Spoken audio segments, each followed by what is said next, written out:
কোন কবরে নাফরমানকে যখন নেওয়া হয়, আমি নিজে এই হাদিস পড়াইছি, আল্লাহর নবী সাল্লাল্লাহু আলাইহি সাল্লাম বলে কোন পাপীকে যখন কবরে নেওয়া হয়, কবরের ভিতরে না, কবরে নেওয়া হয় যখন, তার লাশ যখন কাঁধে নেওয়া হয়, এই কাঁধে অবস্থায় নাফরমান আর পাপী আপন স্বজনরা যখন তার লাশ কাঁধে নেয় খাটের মধ্যে,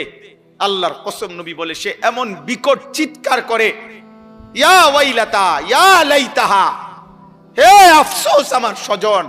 আমার ইলা আইনা কদ্দামতুমুনি,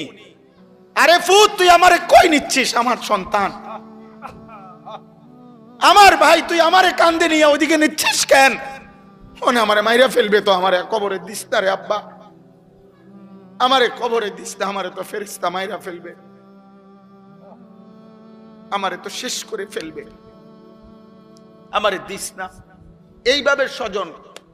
নিজের স্বজন ডাকে যে, কারণ আপন জনরাই তো লাশ কাঁধে নেয়, আপন জনদেরকে ডাক দে, আব্বা এটা করিস